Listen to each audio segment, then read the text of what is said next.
Whenever you think of a sports sedan from Lexus, you think of the IS or GS, never really an ES. Even I didn't really think the ES. For 2019, Lexus has really been trying to push out this new ES to be the sportiest ES ever. Let's see if the 2019 Lexus ES350 F Sport deserves that sports sedan name.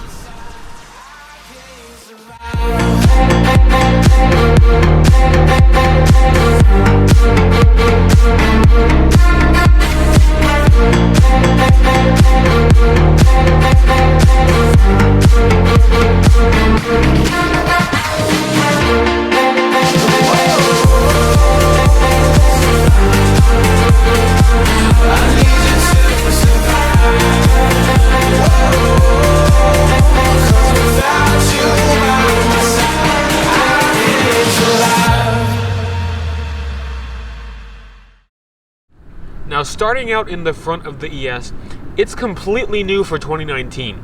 This is the 6th generation ES in the ES life, and the ES has actually been around since 1989 when Lexus was first born.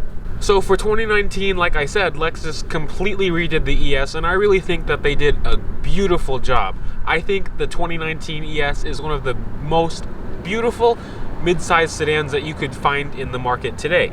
So the first thing that you'll see on the ES is that you have full LED headlights. These particularly are the full upgraded LED headlights with an LED turn signal, LED daytime running light, and LED low beams and high beams. But the regular ES350 models and ES hybrids will get a regular projector style LED light that works as the high beam and the low beam with an incandescent turn signal and still the LED daytime running light.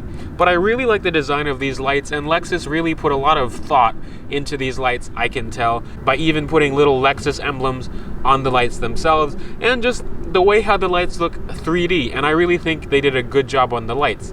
Now, other than that, you can see Lexus has put in their spindle grille like they have on other Lexus models. Personally, I think this really fits on the ES, and most of their sedans, as like in SUVs like the RX and LX, it kind of looks a little bit out of place, but I really think that it looks beautiful on this car. And as the F Sport, you get the blackened chrome trim, and on regular ES models, you just get a regular chrome trim around the grille itself. Behind the Lexus logo over here is where you'll find the sensors for the radar cruise control and pre-collision braking. And above on the windshield you'll find another camera, which is used for the lane departure warning and other different types of Toyota's and Lexus's safety systems. One thing that you might notice is the lack of fog lights, and there's no available fog lights for any 2019 ES. Now coming alongside of the ES, you'll see that the silhouette is also completely different. It's really a departure from the last gen ES, which is more oriented to the luxury side of things, and now this new ES also gives you that luxury side, but also a sporty side. So I really like the side profile of the ES. You'll also see on this ES F Sport that you have the 19-inch alloy wheels which come with the F Sport package, and they're wrapped around 235/40 R19 tires, and they're Michelin's. Now around towards the back of the ES, you'll see that it's also been re-sculptured, and it looks a lot different than last year. The first thing that you'll see is that you have full LED taillights on every ES model, so that's LED brake lights, tail lights, turn signals, and reverse lights.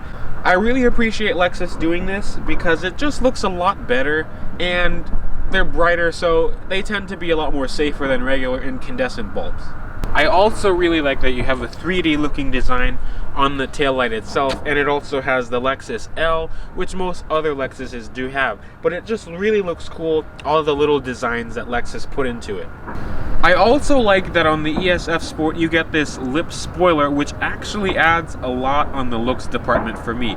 You also, just like the grille in the front, get this black chrome trim around here and an F Sport badge under the left taillight. Now in the trunk of the ES, you get a pretty decent amount of cargo space, especially compared to other competitors in its segment, and just compared to the other ES. I believe there is 1 more cubic feet of volume in regular ES 350s, and in the hybrids, Lexus put the battery underneath the seat, so you still get a bit more cargo volume in the hybrids as well. The lip isn't actually too high either, so if you have a box or a body that you want to put in the back of the car, you'd have no problem at all. A power trunk release is optional on ESs. I believe it's a $500 or $600 option. I don't usually see it. It was kind of a rare option to begin with, but it's a good thing that Lexus didn't forget about us in the technology department. Now, just before we get inside of the ES, here's the key fob. So it's Lexus's newer key fob design. I like it. It feels pretty good in the hand, and you have the lock, unlock, trunk release, and panic button, and it is Lexus's smart key system. So you can just leave the key in your pocket or your purse. Then to unlock the door, just grab the handle. It'll beep twice. Surprisingly, you don't get power folding mirrors on the ES. I don't even think it's an option. But to lock the door, you just press this little black button over here, and then getting inside, the color of the exterior is called Caviar, and it's a pretty nice looking black. It looks really nice in the sun. I've seen it in the sun. I mean, right now it's a terrible day, but it looks nice in the sun. And you have the red interior that's found on most other F-Sport Lexuses. Looking at the door panel, it's all soft touch materials as you should expect from an ES. So up here, this is a nice soft feeling leather over here, and a soft touch armrest. All 4 windows are automatic. Up and down, there's your window locks, door locks, and mirror controls. And over here, you have 3-person memory for the driver's seat, mirrors, and steering wheel. And you have this really nice door handle that I've seen on other Lexuses as well. And this one does have the Mark Levinson audio system, which sounds pretty crisp, and I'll talk about that later in the video. Now, looking at the seats, you have a 10-way power driver's seat and an 8-way power passenger seat. And they are heated and cooled, and it's a perforated leather material.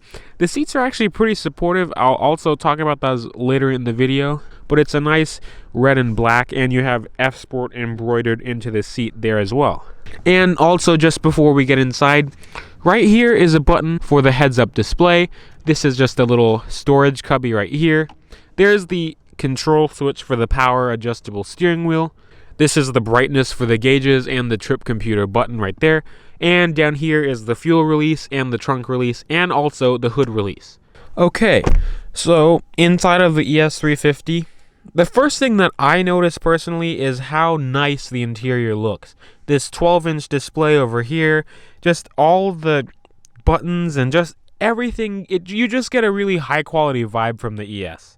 So looking at the steering wheel, it's a 3-spoke leather wrap steering wheel. You'll find this on the UX and some other Lexuses. It's a really nice looking wheel, and the horn has a good looking horn, well, sounding horn, whatever. But on the left side of the wheel, you have your menu and audio controls. So this is the volume up down here, voice control. This is the Bluetooth phone button to pick up and hang up. This one controls the center display, which I'll talk about in a second. And also this D-pad over here controls that display up there too. Over here are more controls for the audio and cruise control. So this is the mode button, which is pretty much a source button, track forward and backward, and also menu selection buttons. This is lane keep assist and lane departure warning, adaptive cruise control, and the cruise control settings here to set, resume, and cancel. And this one turns cruise control on and off. You also have the little F-Sport badge right here, which looks pretty nice as well. Now, just like every other car with push-button start, you just keep the key anywhere inside the car and put your foot on the brake and press the start button to go. It's a really quiet engine. This is the 3.5 from the Avalon and Camry. So on the back side of the wheel, you have paddle shifters. So this one shifts down and this one shifts up, and it is an 8-speed automatic transmission. But also behind the wheel, you have your headlight controls. The headlights are automatic, and your wiper controls. The wipers are also automatic. And above that, you can see that over here, that button over there controls the traction control.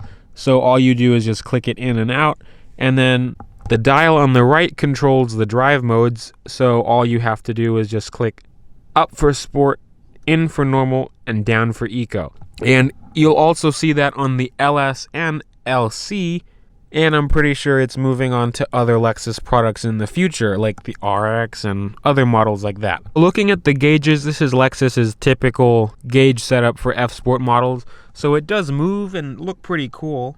So if you press this button over here, it'll make the screen move in the middle or towards the right, which shows more information. So right now it's on the settings page, and you use the D-pad to control it. So these are the settings over here, and then if you click out of it, you'll go to vehicle warnings and messages, the safety systems like adaptive cruise control and lane keep assist, audio, navigation, and the compass, and also vehicle information like the eco indicator, range, and all that other stuff. And then if you want to click back, you press that same button, and then it moves over again, and it looks pretty cool. And you can also look at a simplified version of that little of the screen on the left in the center with just clicking up and down over here. If you're looking for the parking brake, it is automatic when you shift out of gear, but it's right here if you want to do it manually yourself. Now, while you're inside of the ES, all you feel is just pure luxury, and since this is the F Sport, you also feel a bit of sportiness to it as well. All ESs get a standard 8-inch screen, 8 or 9 inches, but the upgraded screen is a 12-inch screen, which looks really nice, and it fits really well into the dashboard. It just looks a lot better than last year, which was more built-in, and you could tell that was a 2012, 2013 design. But I really like this new version of Lexus's N-Form system. It's not really that new, but Lexus did tweak it a little bit, so it does have Apple CarPlay, Amazon Alexa, and I'm not sure about Android Auto just yet. But the Lexus touchpad is really easy to use, and I don't think that there's that big of a learning curve to get used to this thing. It's just pretty much all the menu buttons are on the bottom when you hit menu, and then there's just a bunch of different little information pages or menus inside of the little apps themselves. At a normal driving position, everything that I'd be touching normally on the dash is really easy to reach. I don't have to stretch that far over to reach, like the climate controls, for example. And speaking about the climate controls, it's a dual zone setup, so the driver and passenger can individually control their temperatures. It's also nice that all the buttons that you'd normally use are right on the dash, but there is a climate menu inside of the infotainment system itself. Lexus's N-Form system is actually one of my favorites on the market. I used to not like it at all with the little joystick, but now with this touchpad, it's just a lot easier to get used to, and there's not much to it unlike its German counterparts. Also, most of the radio controls that you'd normally use on a day-to-day basis are right on the dash to touch as well. There's also a volume button on the steering wheel itself, but there is a volume knob over here on the dash and a tuning knob, and there's also a few other hard touch buttons on the dash itself as well. Underneath that, you have some more seat controls that can control the heated and cooled seats for the driver and passenger, and also the heated steering wheel. You also still have a single disc CD player, which is nice for the older people out there. Hi guys. But personally, I never use CDs anymore because everything's on my phone, and you have Apple CarPlay and all the connectivity things that you want in the world. But it is nice that they did think about the older crowd, which still uses CDs. Also, in the infotainment system, before I switch to something else, you have a backup camera that has guidance lines, and they also do steer with the wheel, so I do like that. But it's weird because the backup camera doesn't fit towards the screen, so it kind of looks a little bit like an afterthought, but I do believe is just because you can get a 360 camera on the ES, but this one doesn't have it, so I guess that's why it doesn't completely fit the screen like it should, or at least it looks like it should. But you also have rear cross traffic alert and a few other little things in the system that you can program to your liking. While we're down at the shifter, you have an 8-speed automatic transmission. You can also shift it manually if you click it to the left or use the paddles on the wheel. I'll talk about the paddles and the driving later on in the video, like I said, like, I don't know, 100 times.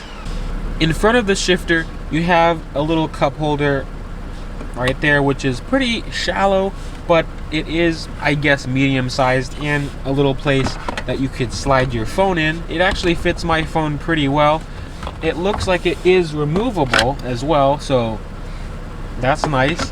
But it does fit an iPhone XS pretty nice and snug. And you also have 2 USB ports and an aux jack right next to it.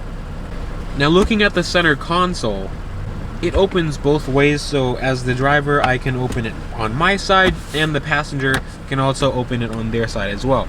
And the armrest itself is actually pretty soft, and it rests right where my arm would be if I just pulled the shifter like how I normally would when I'd be driving. Now, about the general feel of this car, everything, I mean everything, is just the dash is a nice soft touch material. There's stitching. On the top, there's nice brushed aluminum trim, which looks really nice and fits beautifully in the dash. And it has a kind of tiered design, which looks really nice as well. And right above the instrument panel, it looks really nice and it's well buttoned up. Nothing shakes, rattles, or rolls anywhere in this car besides the tires. And also the seats are pretty comfortable, like I said before. They hold me in pretty tight, and I'd kind of expect that from an F-Sport model.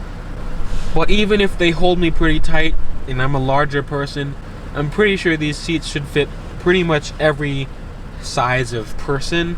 So I think everyone will be comfortable in this car. Now, just before we check out the rear seats, there's just one or two things that I want to talk about before we get back there. But the glove box is the first thing. It is damped. It's felt lined towards the back, and I'm surprised how deep it is. It goes pretty far back. That's what she said. Michael, please. So that's pretty good, but it is on the shallow side, and there's just a better view of the dash. Everything's just really well put together. Like the knee pads over here, which I'm glad they thought about the knee pads, because other cars have really hard plastic where your knees go. And also up here you have an automatic dimming rear view mirror, which is also frameless, and you have garage home link on the bottom of it. And you have your sunroof controls over here. So this button tilts it, and this button slides it. And you have your Lexus Safety Connect button over here, and your light controls, which you can turn all of them on individually or all of them on together, and they are touch sensitive like other Lexuses, which is very nice. And also, looking at the visors, you have lights and mirrors, LED lights of course, which I do appreciate. And Jacob and Yuri, I'm not sure if you guys did this, but it does pass the visor test. Now, getting situated into the back seat, yes, I just hit my head, but getting situated into the back seat of the ES, it's also a pretty nice place to be. Now, rear legroom did increase from last year, which you can definitely notice, especially from other models in its segment as well, and the older model ES. You have two map pockets over here, two air vents, which is very nice, but you don't have a third climate control zone, at least in this model. But it is nice that Lexus did think about connectivity once more, as they put two 2.1 amp USB ports right behind the center console, and a 12 volt power outlet right there, which is like a cigarette lighter. And also in the center console, well, the armrest, it's a thick piece. It's a thick unit. It feels really nice, but the armrest is pretty soft as well. And you have two cup holders over here, which actually aren't small, because usually manufacturers cheap out on the rear cup holders. So I'm glad that Lexus put decently sized cup holders in the center armrest. You also have a pass-through in the middle here, and the rear seats do fold down, unlike some other cars in its segment, which just give you the little pass-through. So that's definitely a bonus for me, because I'm probably that type of person that puts big boxes and big things in my sedan, like in my Accord. So having a rear seat that folds down is actually pretty helpful. But otherwise than that, headroom is actually on the decent side. My head doesn't rub against the ceiling at all, and I'm about 5'8", and also I have about 2 inches of legroom, and I'm at my preferred driving position, and I can fit my feet under the seat pretty comfortably. And I think 3 people could fit back here, 3 adults. 3 large people, no, but 3 average sized adults could fit back here, or 3 kids even.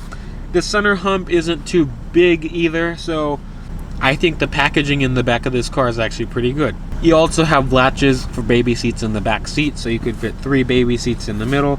But like I usually say in my videos, don't have 3 kids at the same time unless if it's not planned, because I think I'd go mad.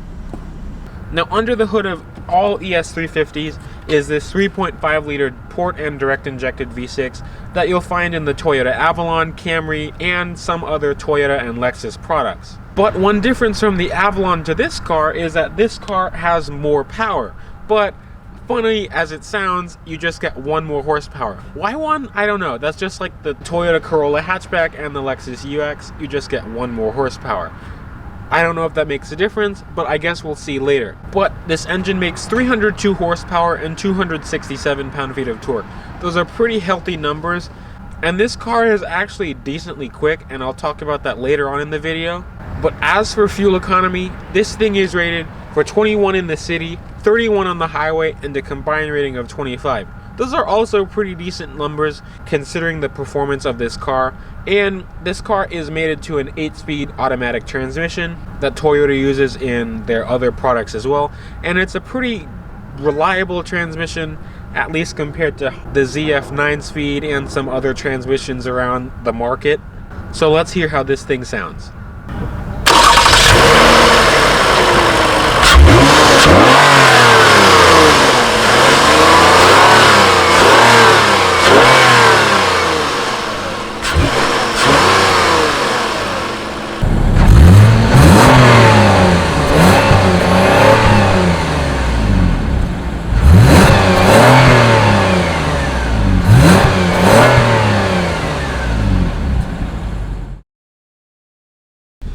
Now, behind the wheel of the ES, my first impressions of it are it just drives really smooth. It drives like how you know a Lexus to drive. It's just the handling is really crisp. The steering is actually on the firmer side, which I do like compared to other cars that have lighter steering. Just driving around parking lots, the steering is actually very easy to maneuver. Well, the car is just easy to maneuver, but I feel like there's a fine balance. I feel like there's a perfect balance between sport and comfort. That's a really big thing about this car, and I do like that Lexus is pushing this car to be on the sportier end of the segment.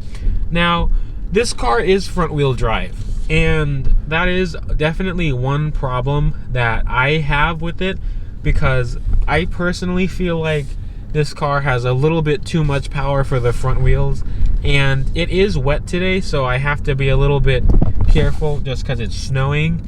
There's no snow on the road, but it's just wet. But that definitely is something that you have to take note of if you're just driving this car.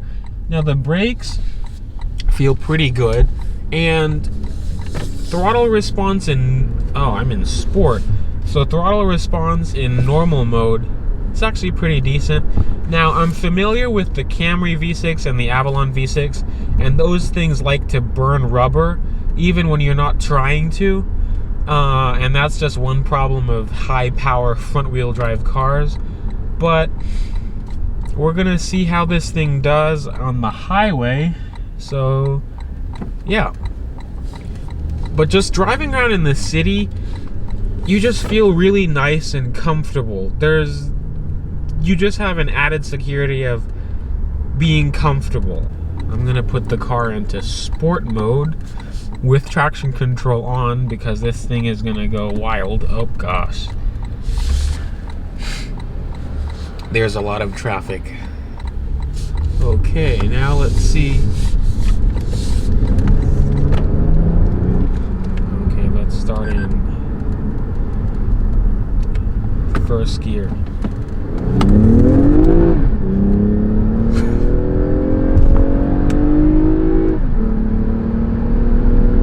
Wow, okay, that's perfectly fast. That's really fast. So I think the 0 to 60 for this car is about 5.5 to 6.5 seconds, and it definitely feels like that. But what's interesting about this car is that the power just comes in so smooth that you don't really feel it. But there's so much wheel spin, because I started off in first gear in manual mode, and it just, traction control went wild. So that's one kind of annoying thing about front wheel drive cars. That's why this car would really benefit all wheel drive. I did hear things about them thinking about adding all wheel drive later on, or hopefully pretty soon. So I really hope that they do that. But going around some corners now, I'm still in sport mode, and wow, it corners flat. That's really good, and power is really good as well. And let's see how it does on these bumps in sport mode. You can feel the bigger bumps, especially with these 19-inch wheels, but just around some tight corners, this thing handles really nice. I think this is the perfect daily driver. At speed, the steering gets a little bit more tight, and it's really precise. It is electric power steering, which most cars do have, and there's nothing really wrong with that. But this car really handles quite well for being a front-wheel drive mid-size sedan. Now, power.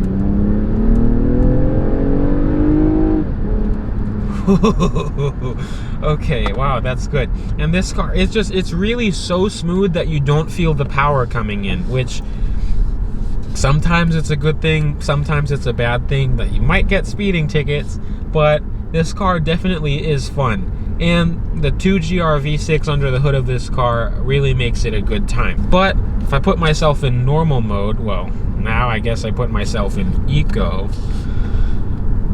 you really feel the difference in the steering. It's still precise, but it's not as firm and sporty feeling as it feels in sport mode. And that's what I'd expect, because it does change how the suspension reacts and also how the throttle response and steering is. And you really do feel the kind of numbness in the throttle when you're in eco mode. But there's nothing wrong with that at all. But if I put myself in normal mode, it's still, the ride is just really smooth, and I really do like how this car feels. Now, personally, this is the first ES that I'd ever consider getting for myself if I had the money for it. But, geez. And the engine is just so buttery smooth. It's fantastic, I think. And pickup is really good as well. The car is really quiet too, which is something to admire about a Lexus. Just the quality, refinement, and just no sound. There is engine sound when you want it, but it is controlled. And I do think that is a good thing, because not everyone wants to be Speed Racer. Okay, it likes to spin a lot. Okay, what happens if I put traction control off? If I hold it,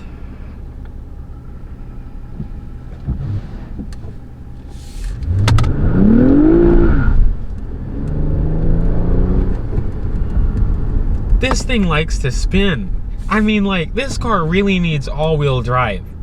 Like, sometimes it could be fun to, like, spin tires, but it just, I don't know, there's just, like, super handling all-wheel drive, for example. It just gives you an added feeling of security that you can go fast and floor it from a stop and have barely any wheel spin, and it really does help you in the corners as well.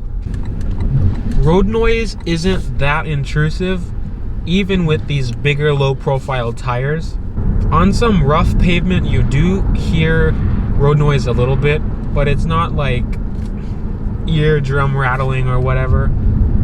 So in sport mode again, we are going to give it the beans. Now, I really wish that it was dry to really experience the power of this car, but since it's just barely getting a little bit wet out, I can't really do that, and it kind of annoys me because it just, the feeling of power in this car, even in the Avalon, because you pretty much feel the same thing.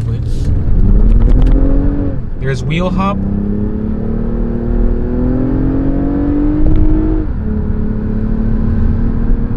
There is a lot of wheel hop, that's funny.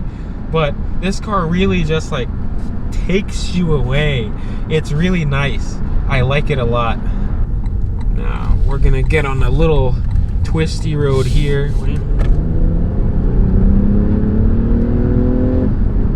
Now in sport mode, you do get a little bit of an enhanced growl through the speaker system, and it doesn't sound too bad, and compared to other Lexus models, it's a little bit quieter. Because if it's just really loud, it sounds a little bit weird, and I don't really like it. But I just want to say, this car does not handle bad in the wet. It's only when you're flooring it. But under normal acceleration, this car has really good traction in the wet. Now, I'm gonna be going around some average corner, and let's see here. It just, wow, that's beautiful. It just takes the corner so beautifully. I really am impressed with what Lexus did with this car. The old ES was just soft and cushy, and it didn't really scream go canyon carving with me after your business meeting. Now,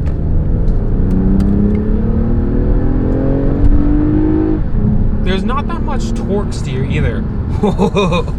Wow, this, like, you don't feel the speed, and it's really cool, and it's really good. I mean, this is why I'd get this car, and going around some more corners at a pretty high rate of velocity, it does it fine. It really does it fine.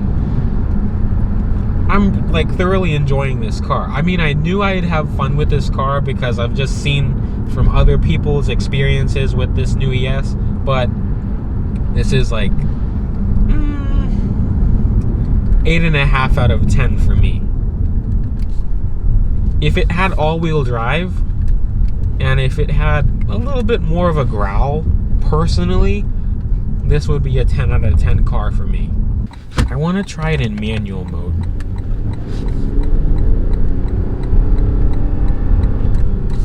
But I feel like it's just gonna spin.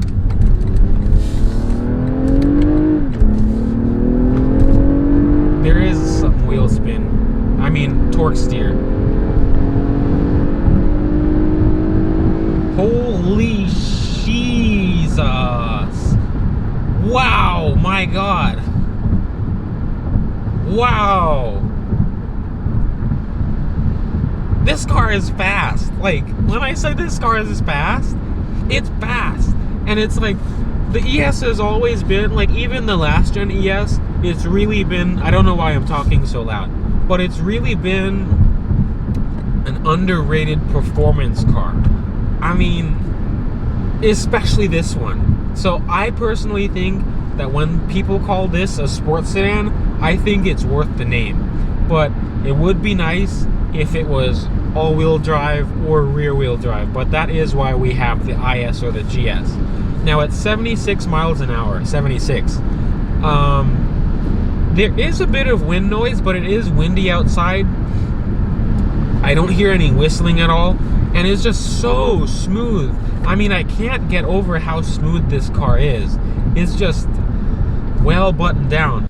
So the ES would most likely compete with the Acura TLX, BMW 3 Series, Mercedes C-Class, Audi A4, Buick Regal, Tesla Model 3, and the Jaguar XE. Now, as for trim levels of the ES, it would start at the base, which is $39,600, then the luxury, which is $42,255, then the ultra luxury, which is $43,250, then the F Sport, like my tester, which is $44,135.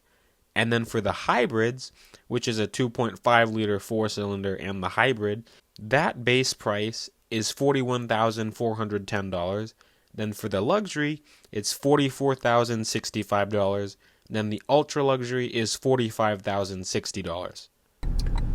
Well, I hope you guys enjoyed getting up close and personal with this all-new 2019 Lexus ES F Sport. I'm a little bit late to the bandwagon on filming this car, but it's just been really busy this time of year. But I hope you guys enjoyed this video, and I'll see you guys in the next video. And also, if you want to, subscribe to see more videos like this, and I definitely will be posting more videos, especially during spring break and summer break, so definitely stay tuned for that. But I'll see you guys next time. Bye, peeps.